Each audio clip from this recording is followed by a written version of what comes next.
Hello! Today's episode features lovers jumping, or a lover, a really chic vampire, and 6 very important words. Today, we are gonna write a short story. And when I say we, I mean me. And you. Haha. Obviously. I wanted to find a good reason for you all to write with me today, so I looked where we all look for answers. The Lord. Yeah. And then the Lord sent me to the internet, where I found a lovely TED video on the one of the biologies, on the effects of practice. To summarize, our brain has neural pathways insulated by a material coating called myelin that gets thicker the more we practice. This helps information travel more efficiently in our brains. So more practice equals literal more brain power. So let's practice. Here is what you'll need. A pencil or a pen, paper or a pewter. In other words, something to write with. But first, let's do a stretch.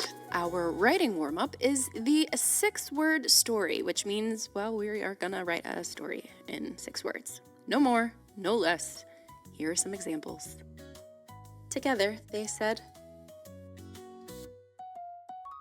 only one jumped. Baby shoes for sale, never worn. But why were the baby shoes never worn? It did. That baby died. You got 2 minutes. Starting now. Here's a bonus challenge if you're so inclined. I challenge you to incorporate one color into your story. That's right, use one of your 6 words, turn it into a color, and gain 50 points. No, there's no points. So my scribbled stretch strategy was to write out all of the colors that I could think of, or that I wanted to think of, until some associations or some ideas started to kind of rear their head.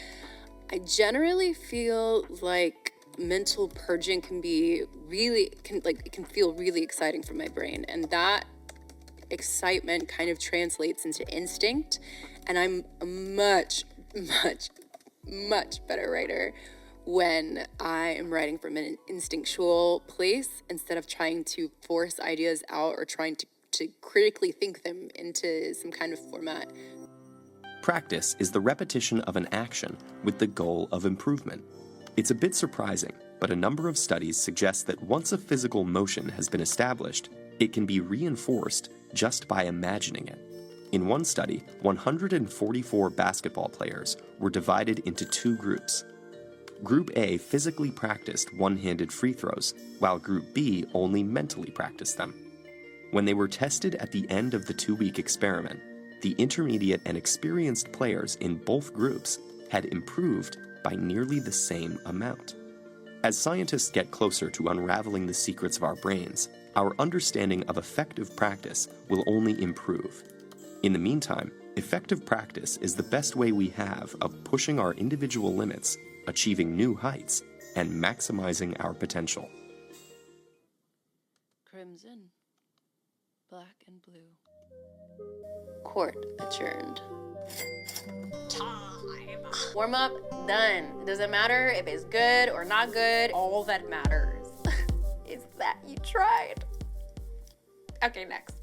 So this is a 5-minute writing exercise that is broken up into 2 parts. The first part is 3 minutes, and then I will give you a second prompt, and you will have 2 minutes to finish it. You can format this however you wish. It can be in just a general short story form. It could be in the form of a script. It could be storyboarded. You can actually draw pictures. It doesn't really matter. It's just important that you try and get a story out and that you follow the prompts, because what is life without a little restriction?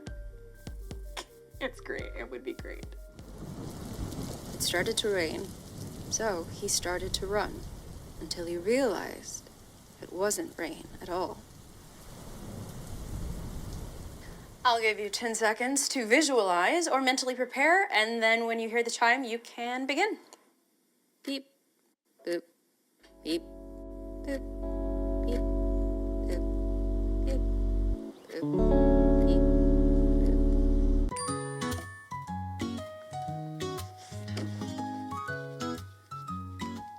So one of my favorite ways to start a script is with a single word. It anchors us, the reader, quickly with an image because it's simple and it's specific, but because it has no context, it's also intriguing. It's like, there are questions to be answered, like where are we going with this? And I usually try and use a word that is sensory. So like in this instance, rain, because rain is something that we experience. So it's likely to evoke memories or emotions. And then I might follow that up with something that counteracts it. Another word that maybe is just as visceral, like blood.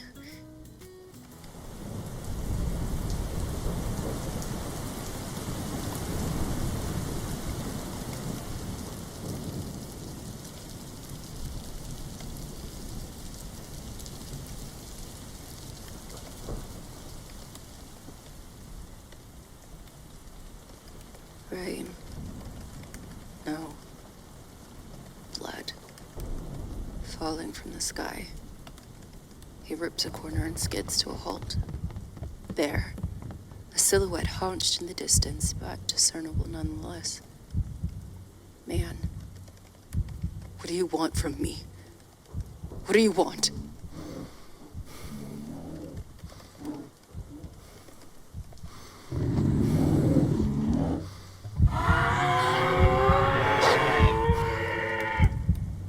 So yeah, I was gonna go for a vampire story, but the desire left me quite quickly. I mean, as soon as the character started talking, I realized I was not interested in him or his pathway. So I erased it, and what unfolded was something a lot more grounded.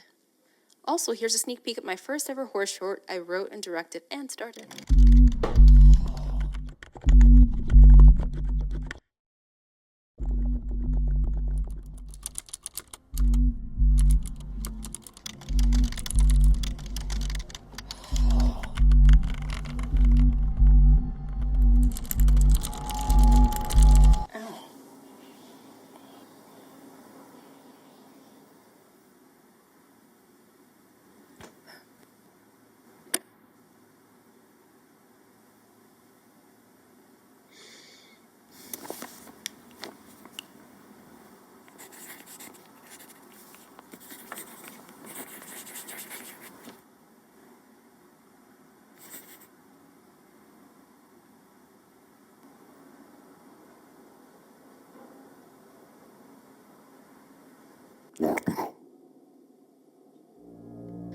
Okay, so not really a prompt, more of a challenge, but hey, remember when we did that 6-word story?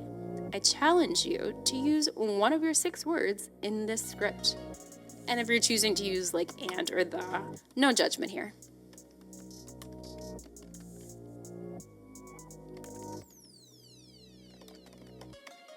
By the way, thank you for watching this video. If you liked it or if you want to help support us as we grow, please follow, subscribe, like us, comment. It helps, and we want all the help we can get. No ego.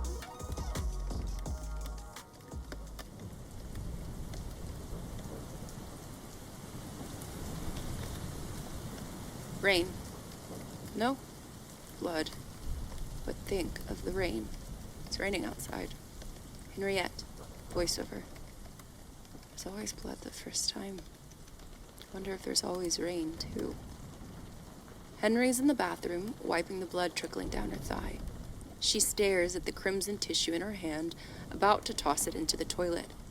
It goes into the wastebasket instead. Henriette. Something to remember me by.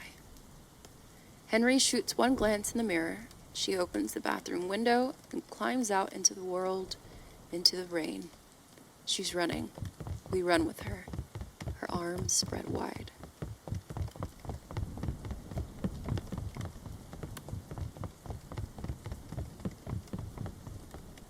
Oh my gosh, can you guys see that? It's approaching so quickly. I think we call that the finish line? Boop, beep, boop, beep. Time's up. Time is up. You did it. Easy peasy lemon squeezy. Now we just have to do it again. That's called practice. Can you feel those neurons neuroning? Those axons axoning? Okay. Follow.